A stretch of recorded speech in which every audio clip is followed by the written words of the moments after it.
વિસાવદરના ચાપાડા બ્રહ્માનંદ વિદ્યા મંદિરનો 21મો વાર્ષિકોત્સવ ઉજવવામાં આવ્યો હતો, જેમાં પૂજ્ય મુક્તાનંદ બાપુ, શિક્ષણવિદ ગીજુભાઈ ભરાડ તેમજ નરસિંહ મહેતા યુનિવર્સિટીના ચેતન ત્રિવેદી, અજયભાઈ ગુટકા સહિતના આમંત્રિત મહેમાનો દ્વારા પ્રથમ દીપ પ્રાગટ્ય કરીને શરૂઆત કરવામાં આવી હતી।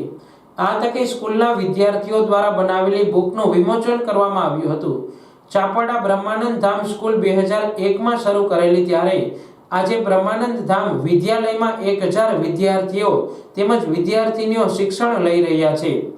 શિક્ષણવિદ ગીજુભાઈ ભરાડે શિક્ષણને લગતું ટેકનોલોજી સાથેનું શિક્ષણ બ્રહ્માનંદ ધામમાં જ મળે છે તેવું જણાવ્યું હતું। આજે 21મા વાર્ષિકોત્સવમાં સાંસ્કૃતિક કાર્યક્રમમાં નાના બાળકોએ પરફોર્મન્સ કર્યું હતું, જેમાં વેતિયા ડાન્સ આકર્ષણનું કેન્દ્ર રહ્યો હતો। કાર્યક્રમના અંતે પ્રતિભાશાળી બાળકોને તેમજ બેસ્ટ શિક્ષકોને શિલ્ડ વિતરણ કરવામાં આવ્યું હતું। આ તકે પૂજ્ય મુક્તાનંદ બાપુ દ્વારા પોતાના પ્રવચનમાં કહેલું કે બ્રહ્માનંદ ધામમાં અભ્યાસ કરતા વિદ્યાર્થીઓ કે વિદ્યાર્થિનીઓ પોતાના મા બાપને ક્યારેય વૃદ્ધાશ્રમમાં તો નહીં જ મોકલે। અહીં અભ્યાસ કરતો વિદ્યાર્થી દેશનો સારો નાગરિક, પ્રતિભાશાળી અને કૌશલ્ય સાથે જ નીકળશે તેવી ગેરંટી આપી હતી। અહીંયા એક એવો નમ્ર પ્રયાસ થાય છે કે વિદ્યાર્થી એ માનવતાવાદી બને, એટલે સાચો માણસ બને। ડિગ્રી તો પ્રયત્ન કરશે, મેળવશે, પણ સાચો માનવ બને એનો એક નમ્ર પ્રયાસ થાય છે।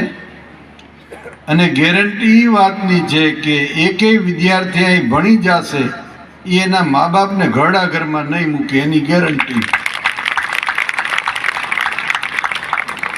એ એના પરિવારનું પોષણ કરશે, આધે મેં સે આધા કરી દેશે, અડધું હશે તો અડધું પણ આપશે। ભાઈ ભાઈ ઉપર કેસ કબાડા નહીં કરે, આટલી વાતની તો પાકી ગેરંટી છે। એ ઉપરાંત એની રાષ્ટ્રીય વિચારધારા એની પાસે હોય, એ આપણી પરંપરાનો નિર્વાહ કરતો હોય, સમષ્ટિલક્ષી વિચારધારા હોય, કેવલ સ્વલક્ષી નહીં, બે વિચારધારા છે। સ્વલક્ષ એટલે હું અને મારું, એક છે બધાનો વિચાર કરીને જીવન જીવે એવું વ્યક્તિત્વ। વ્યક્તિત્વમાં પણ નીડર હોય, નિર્ભય હોય, સાહસિક હોય, છતાં પણ વિવેકી હોય, વિનયવાન હોય અને પરમ તત્વ ઉપર યકીન રાખવાવાળો હોય। કોશિશ છે આવા યુવાન યુવતીઓને તૈયાર કરવા। સાથે શિક્ષણ સંસ્થા તો એ છે કે વિદ્યાર્થીને શિક્ષણ આપે, પણ વાલીઓને પણ કાંઈ કહે, બધાનો હક છે અને બધાની ફરજ છે।